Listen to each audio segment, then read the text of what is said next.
All in Sports Network. We love sports.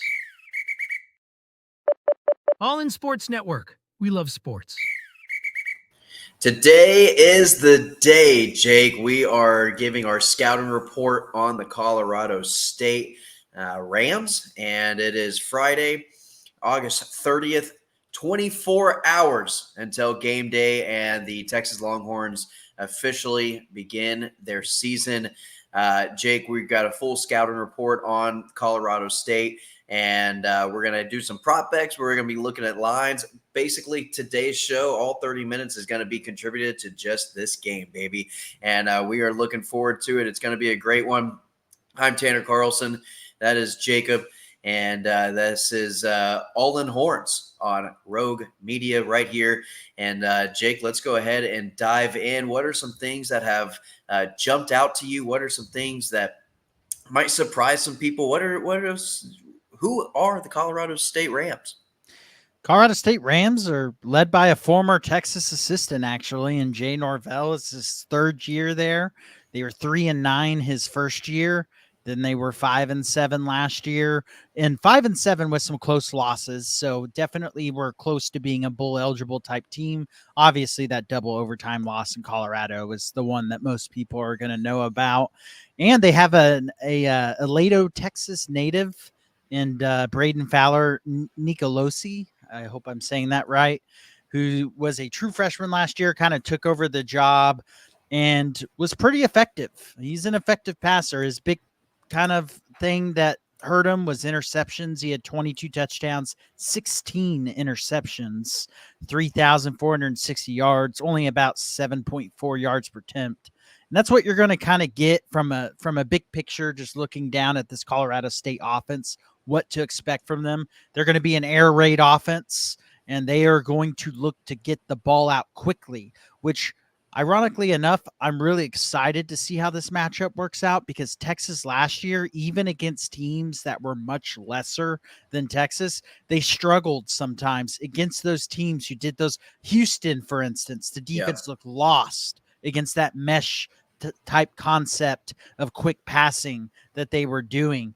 And if they come out and have a similar game plan to how they played against Houston last year, for instance, I think we're going to see Colorado State move the ball effectively. As much as we've talked about this secondary looking to be improved, that's kind of the big thing that I wanted to talk about first in this matchup. Is I want to see schematically, I want to see corners pressed up. I want to see putting pressure on their wide receivers, one of which in Torrey Horton, who is a NFL caliber receiver, a very good wide. He's been an over 1,000-yard receiver his whole career at Colorado State. Him and the quarterback were both offered reportedly around 600,000 plus in NIL to leave to unnamed bigger programs during this offseason through the transfer portal, and declined to do so. I want to see how this defense is going to come out and attack them. If we've already heard the players in their interviews this week mention Horton several times as someone they have to key in on. And I want to see them really attack and not allow them to get these little quick nickel and dime down the field and bend not break defense. I want to see them try to break the Colorado State offense. A trend that has happened more and more in college football, and you can't really argue it, but it is kind of what it is defenses have now been so accustomed or are teaching these kids to back off so much that they are giving the dink and dunks. They are giving the 5-8 yard passes. You know, they're going to give up a 12-yard gain. They're going to give up yardage. In college football, you're not concerned at all about the yardage that you give up. You're concerned about making the stop in the red zone when it comes time to it, because a lot of these teams aren't kicking field goals. They're going for it on fourth down. You can make stops if this team moves 80 yards down the field. You can make a stop if this team moves 60 yards down the field. And maybe they don't even attempt a field goal, but you're trying to make that fourth down stop where you are trying to just hold them to a field goal. That is what college football is. But I'm with you, Jake. I think if you know the game plan and you think your athletes match up well with their athletes, even if it's in mesh concepts, it doesn't have to be man-to-man coverage. You can play in a zone. You can play in a shallow zone and cover the flats and cover kind of the shorter passing game. I just think that I've always been annoyed with whenever like in that Houston game, backing off so much and you're giving 15 yards of space. You're giving them a first down, you're giving them a new set of downs, and you're taking pressure off the quarterback, and you're not giving your edge rushers, another strength of this team, any type of chance to get to the quarterback because it's catch snap, quick pass. He doesn't even, it's not even a two-step drop. It is just a quick little get out of your pass. It's almost a touch pass with either an RPO or a quick screen. And so, yeah, I want to see these corners, this secondary, apply the pressure to the wide receivers, at least early on. Get Texas a comfortable lead, and then maybe, you can mix things up. You can back off a little bit. Yeah, I mean, talking about that quick passing game, I do think he struggles if that first read is not there. And so I think that's going to be a key in this game. Take away his first read. But if you look at it last year, he had 470 dropbacks and was only sacked 12 times. Right. So And that means he's getting the ball out. Yeah, and this is a capable Colorado State offensive line, but that said, it's a Colorado State offensive line. The center, he's going to be a team captain and one of their better players, but I want to see them up at the line of scrimmage, not allowing these quick little 3-yard passes that turn into 5-yard gains, and allowing the pass rush just a little bit of time to get there. I'd really like to see a 3 or 4, maybe even more sack type game. I want to see this pass rush unleashed like we expect it to be. I have a question for you, Jake. If this coaching staff elects to, I don't think that this coaching staff has ever really done this, at least not to my knowledge that I'm aware of. Does Malik Muhammad follow Horton? Does he shadow him all game, or does he stay on his side? If you're comfortable, if he's comfortable with that, I don't know for sure whether or not he's comfortable with that as a player. If he's comfortable with that, I would look to do that. But also, you have more corner depth this year. I think Barron will be perfectly capable of covering him. I think Gavin Holmes is capable.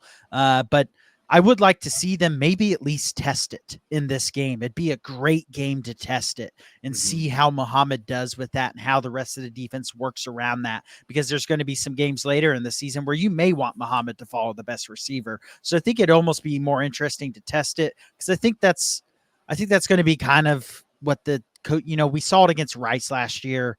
It was a very vanilla game plan. It was sloppy at times.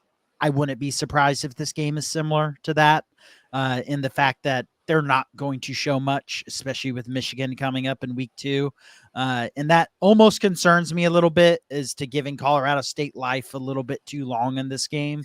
Yeah. Is how vanilla are they going to be? You can be vanilla, but still be aggressive is my thing. Right. And are you going to be vanilla? And we've already heard Sark say you're going to see your second team in on the first half, regardless of what the score is. You're going to see some depth guys getting valuable minutes early in this game, because he really wants to see what this team is made of.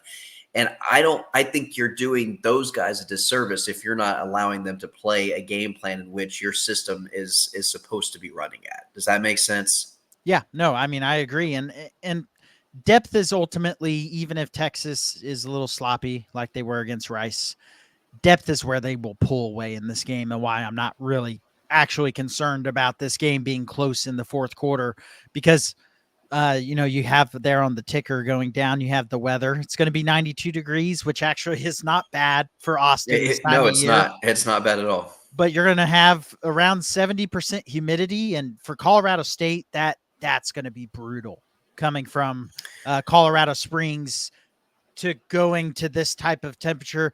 Texas in the second half should be able to pull away by then if they haven't already. But like you said, I want to see Texas be aggressive, even if they're being vanilla. And that's going to be regardless of who's in the game, whether it be Javion Cole is in at the first corner position, whether Jelani McDonald is playing the primary safety, if Xavier Filsaime is in. Let these guys do what they came here to do. Yeah. Play aggressive, try to create turnovers. He has a tendency to throw interceptions, especially when that first read is not there. Make him go to a second, third read, run zones against him, try to confuse the quarterback. I think that's the big thing is make the quarterback uncomfortable. You've got a veteran guy who has seen a lot of defenses. He's seen a lot of looks. Now he's probably not seen a team as talented across the board as he has Texas.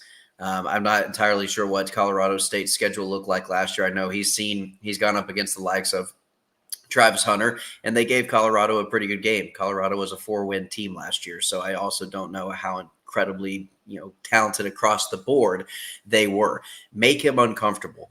I think if you can shut Horton down, which is probably going to be his primary read 90% of the time, you kind of get him out of the play as early as you possibly can by putting up pressure and pressing him, making him maybe move his route a little bit in a situation or in a move where he doesn't want to make him go to that second read.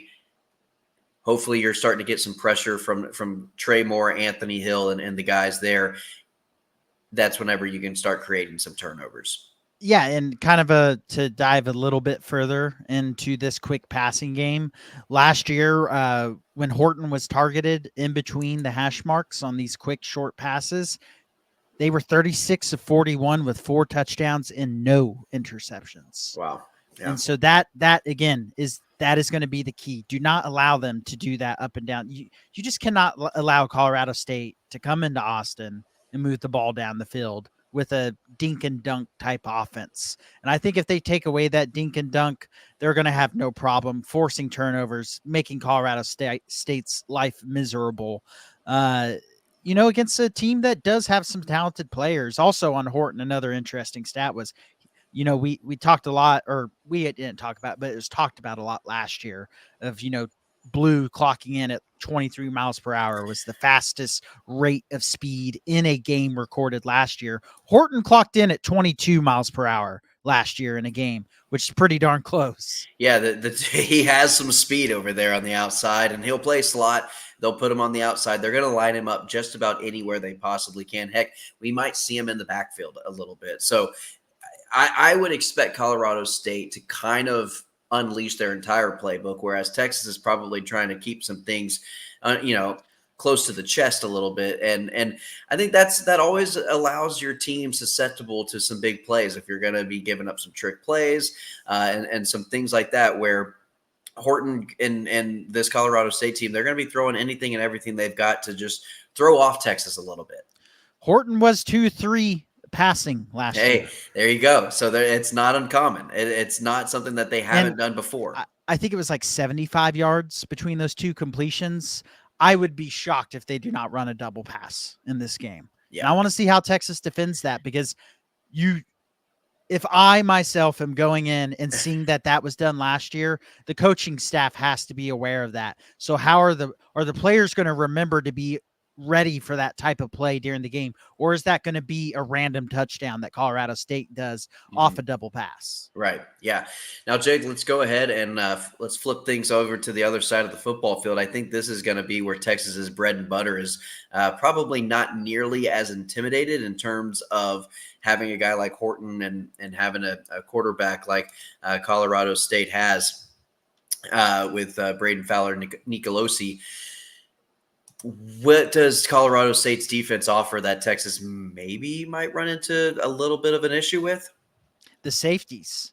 This is a defense led by their safeties. Henry Blackburn was, you may know him last year from the gigantic hit on Travis Hunter that led to them having to meet publicly and show that they didn't want to kill each other. And soft generation, such a soft generation. And Jack Howell, who is a former freshman All-American. I mean, what Texas should be able to expose these safeties in is their speed. They are not the fastest safeties. They do not have the range to deal with the plethora of speed that Texas brings on the field. This is the fastest wide receiver group in the country, and it's not even a conversation, in my opinion. I mean, the speed out there is absurd. We talk about Houston and how Texas struggled to defend that mesh route concept defensively. Well, one of those big contributing factors for Houston was Marcus Golden, and he is now wearing the burnt orange and white on this side of the field. And so I think you're right. Between Isaiah Bond, between Silas Bolden, between Marcus Golden, there is going to be speed everywhere you look. Jaden Blue, ran a 23-mile-an-hour, sprint at one point in the season in game. This team is covered in speed, and it's really going to be a matter of if Ewers can even lead them far enough to where they can run under it, and he's not underthrowing them at every deep ball and every chance that he can have. But Jake, I like the wide receivers in this matchup. I think that's where Texas has to have a passing game that sets up and allows for the running game to be successful, not just against Colorado State, but all season long. Yeah, Colorado State's actually pretty decent against the run. Both the safeties are very capable of stopping the run. I'd say that's their strength. Defensively for at the linebacker position, Chase Wilson. He's another team captain. He's a linebacker. Struggles a lot in pass coverage, but very sound in his run fits and very effective in stopping the run. I would like, even though you could want to come out and just run it right down Colorado State's throat, and me being an offensive line guy, I always like seeing that. But I do want to see maybe a little bit of the pass to set up the run in this game, and then use the run to transition into that deep passing game. Start out with some quick passes, some RPOs, some things just to get the defense, and you can still be vanilla and run those types of plays, especially for Sark, who we know can go very deep in the bag with his offensive playbook. I would like to see them start out with that, open up the run game, get the run game going, then kind of transfer that into taking those deep shots. And then let's see how Quinn's looking this year with the deep ball. Yeah, I want Quinn to at least have a couple of deep shots in this game. Like he will. So that's Sarkisian special. And it's Quinn. I think has a tough time reining it in sometimes, where he's just like, we saw how it was the TCU game last year. I remember vividly a TCU game where he went to Worthy. It was either it was a flag or it was got taken back. 15-yard penalty, had to go move back. The very next ensuing play, they went to him again. Same exact play, same sideline throw, except it was a better throw. Everything was perfect, and it was a touchdown pass. And so, yeah, it just is one of those things where they're not going to shy away from going in the deep ball. I want to see Quinn air it out a little bit. I want to see Arch maybe get a couple deep throws in there. The time that we saw Arch play, he played fairly conservative, and he just didn't want to make a mistake, which kudos to him. He's a smart player. He's not going to just force the ball down. I don't think that's his football IQ. But I want Sark to go over to him on the sideline and be like, dude, just junk it. Just get the crowd going. Yeah, like let's get some energy in this building, And so I think we're going to see some things like that from this offense. Yeah, and I want to see Trey Owens get out there. Absolutely. I think we will at the very least see Trey Owens play in the Monroe game. I think we both expect that game to be over early, but I want to see him get in early in the season. That spring game, I was excited about him as a prospect. I think Sark knows how to evaluate the quarterback position as well, if not the best in the country compared to anyone else. And Trey Owens was his guy. That was who he wanted. That's who he went for immediately. It wasn't, they missed on this guy, so they fell back on Trey Owens. He wanted Trey Owens. He got Trey Owens. And we saw why in that spring game. He has an exciting arm to watch. He can launch the football. And I wouldn't be surprised if we got to see all three quarterbacks take a deep shot or two. Yeah, I think all three quarterbacks are going to get some minutes. I think Sark's going to allow all three quarterbacks to take a couple shots, and I think that's because of the wide receiver talent that this Texas team has. I mean, it is unreal the depth that we've seen Sark bring in at wide receiver, and we saw him 2020 with Alabama, going into that 21 national championship game. How does this team compare? I know we haven't seen it. I know we haven't seen him on the field, but man, it just kind of has this feel of a Jerry Jeudy, Henry Ruggs type feel at Alabama whenever he had that crew. It may not be up to where you're getting 2 or 3 first rounders possible, but I'm just saying he had 4 first-round wide receivers on that roster. I'm not saying that's what this team is. I'm just saying that the skill set, I think, is where Sark wants it to be, with that speed, being able to spread the field and really have these athletes kind of go wherever you want to go with the ball. It's going to be, picker's choice for Ewers and Arch and for Trey. Yeah, I mean, the speed is certainly comparable. Whether the production and the talent is up even close to that room. Yeah. We'll find out. Isaiah Bond is a guy who's predicted to go in the first round. I don't think Golden could play his way into the first round. Bolden's not going to do that as well, but there are guys who could certainly put up some numbers in college. And really what it's going to come down to is how is the connection between Quinn and all these new receivers? Right. And that's where it's going to be interesting. Are they on the same page right off the bat, right at the start of this game? Or is this going to be sloppy? I know I've mentioned it several times, but is this going to be sloppy like we saw in the Rice game last year, and the Texas fan base is going to be melting down on social media? Here's something that I can maybe put into perspective for a lot of Texas fans that might have an idea as to kind of like the skill set of this team, but maybe first couple of weeks, especially non-conference play where things may not go perfect, is what it reminds me of is that LSU team, that Joe Burrow, where they came to Texas. Texas gave them one hell of a game, took them down to the very, and then LSU coming out and winning that game actually propelled their confidence in terms of, hey, we can win these close games. We can do this. Let's go put on one heck of a season, which is 60 touchdowns thrown by Joe Burrow. I'm not saying Quinn Ewers can do that, but I'm saying it took them a little bit of time to get Justin Jefferson and Jamar Chase and Clyde Edwards-Helaire all on the same page with Joe Burrow. It might take a couple of games for that to happen with Isaiah Bond, Silas Bolden, Marcus Golden, Isaiah Nyblack, and Jaden Blue to all kind of get that cohesiveness as the season progresses. I think we're going to see something very, very special with this group of guys, as long as everyone stays healthy. Yeah, and use this Colorado State game. Try to be a pass-first team because, A, let's not get any running backs hurt, and then, B, start getting these guys on the same page because you're going to need the passing game week 2. If they cannot throw the ball effectively against Michigan, they are not going to win that football game. Yeah. Well, Jake, let's go ahead and let's do some predictions, shall we? Let's do some prop bets. Let's get some over-unders going, and let's just have some fun with this. And we're going to do this on a weekly basis. And also tune in after the game. Jake and I are going to be on immediately after post-game for our reactions, and we'll give you a full rundown for that as well on Saturday night. Jake, we got some prop bets. First to score. Who do you think is the first Texas Longhorn to score in this season? I'm going to go outside the box. All right. That's the fun thing That's fun. to do with That's these, fun. right?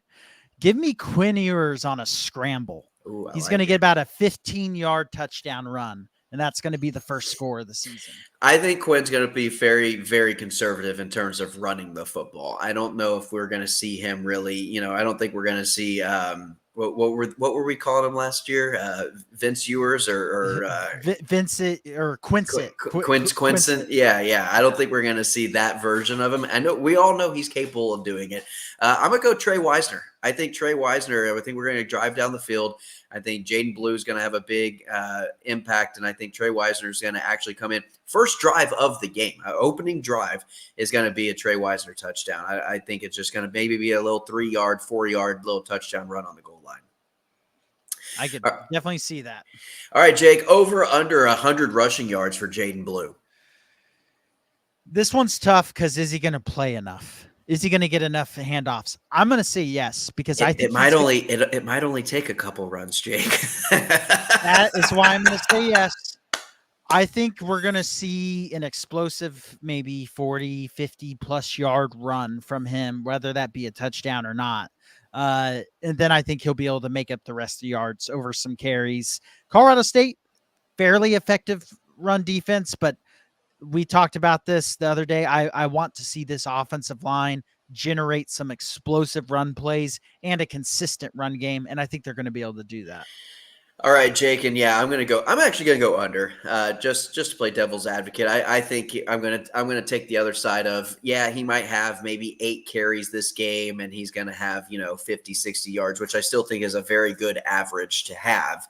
I just don't think we're going to see him really be utilized all that much. Sark has to be very careful, especially going into Michigan with the amount of touches. I'm just thinking college football 25 in my head right now with the wear and tear system. I don't want my guy looking yellow and red going into Michigan, as especially already banged up at the running back position. Moving right along, leading wide receiver in yards, Jake. I think this could be a very interesting. take because again, playing time. Who's getting the most amount of minutes? Who's getting the most PT? Yeah, and this is this is a tough one because you're going to see a lot of guys play at receive, and Yeah. you could have a guy who has a great second half that you're not expecting. Mm-hmm. I the pick most people are probably going to say is Isaiah Bond, and you and I might agree on this. I'm going to go with Silas Bolden. Yeah, okay. Uh, I'll let you have Silas Bolden just for the sake of us not picking the same person. But yeah, go ahead. Give a reason why. I just think they're going to try. I think they're going to incorporate him in the run game, and I think that run game could include one of my favorite college football 25 plays, the jet touch pass, Uh-huh. which is a passing play. I could see them running a play like that or two to him, get him in the RPO game, get him some quick screens, and then all it takes for him is a couple touches of the football. He could be gone for an 80-yard touchdown. If you do that, you're probably going to be in a pretty good spot to lead the day in yardage. Yeah, just so we're not picking the same guy, I'm actually going to go same type of position, same type of player. I'm actually going to go DeAndre Moore. I think this is a guy who has been under the radar behind guys like Bolden, Golden, and Bond, who have been these newcomers coming in. I think DeAndre Moore might have a little bit of a more of a repertoire with viewers where they're a little bit more comfortable. He might rely on him a little bit more, and he plays the slot, so that's an easy little RPO, little screen passes here and there, and all again, like you said, all it takes is one or two really big plays in the first half, and I actually think DeAndre Moore gets in the end zone as well in this game. All right, turnovers. Let's go to the defense side of the ball. Over under 1.5 turnovers for the team or for a specific player. Malik Muhammad, wink, wink. I would love to see that. I'm gonna take the over. I think ideally I'd really like to see 3 or 4 turnovers in this game. Show that a strip sack. Give me Colin Simmons getting a strip sack in this game in his like first it. game. And then I think we're gonna see a Makuba interception, a Muhammad interception, and then I'm gonna stick with that. I'm gonna go with 3 turnovers in this game, and to kind of go further into the prediction, Colin Simmons strip sack, a Makuba interception, and a Muhammad interception. I like that. I'm gonna say we're gonna get 4 turnovers. I'll say 2 fumbles, 2 picks. I'll say Anthony Hill gets an interception in this one. And I think you're going to see guys. I'm actually going to go lower in the depth chart, but my guy Michael Taft, baby. I think Taft is going to get him one again. He's the ball hawk, baby. He's going to be back there. I think there's going to be just some fumbles. I think maybe Broughton recovers a fumble. There's going to be some big uglies, getting in there early on to establish their dominance and create some turnovers and give our offense a short field early in the game. All right, lastly, Jake, this might be a fun one. Freshman touchdowns, defensive side of the ball, offensive side of the ball. Is there going to be a true freshman or redshirt freshman that we have yet to see suit up for the Texas Longhorns who's going to score in this game? Yeah, I think we're going to see 2 true Okay. freshman touchdowns on the offensive side of the ball. Well, you could almost parlay this into 3, with the quarterback position, Trey Owens. But I'm going to go Jarrett Gibson and Ryan Wingo. They're both going to find the end zone. Ryan Wingo was my guy, but I'm going to actually I'll take Trey Owens. I'll absolutely take Trey Owens. I think Trey Owens could scramble and get in on his feet to actually give him a touchdown, not just a passing touchdown, but actually get him 6 points under his belt there. And so, I think it'll be a lot of fun. But yeah, I definitely think we're going to see a freshman or maybe even 2, like you said, reach the end zone. All right, Jake. We're right at almost at that 30-minute mark, man. Final score predictions for the Texas Longhorns and the Colorado State to open up the season.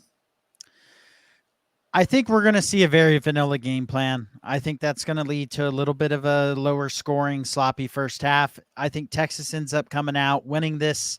I'm going to go 45-17. Okay. I think around that score, I don't think they're going to – the 32.5 point spread to me is – I do not like when lines get that much, and I don't think Colorado State is that bad of a team. I think it's going to be a little bit closer in that line, but I think it'll be right around there, right around that 30-point type victory. I'm going to have Texas 58, Colorado State 17. I think that Texas is going to come out just ready to go. They're pumped up, and I think the weather is going to play a factor in terms of the depth and just the longevity of what this game is going to do to Colorado State, I think Colorado State can hang in there maybe for a couple possessions in this game early on. But I think come second quarter, going into halftime, you're going to start seeing Texas establish its dominance. So that's going to do it for the show, everybody. Thank you so much for joining in. Again, join us tomorrow following the game. Jake and I will be on here again. Leave your comments. Let us know what you feel about the game. Leave your predictions as well. Give us a quick follow. And if we start getting enough of you guys subscribing and getting alerts and interacting with us, we'll start doing some live broadcasts for you guys following the games on a post-game show as well. So, but for the time being, hook 'em horns, and we'll be right back tomorrow, and we'll see you then. All in Sports Network. We love sports.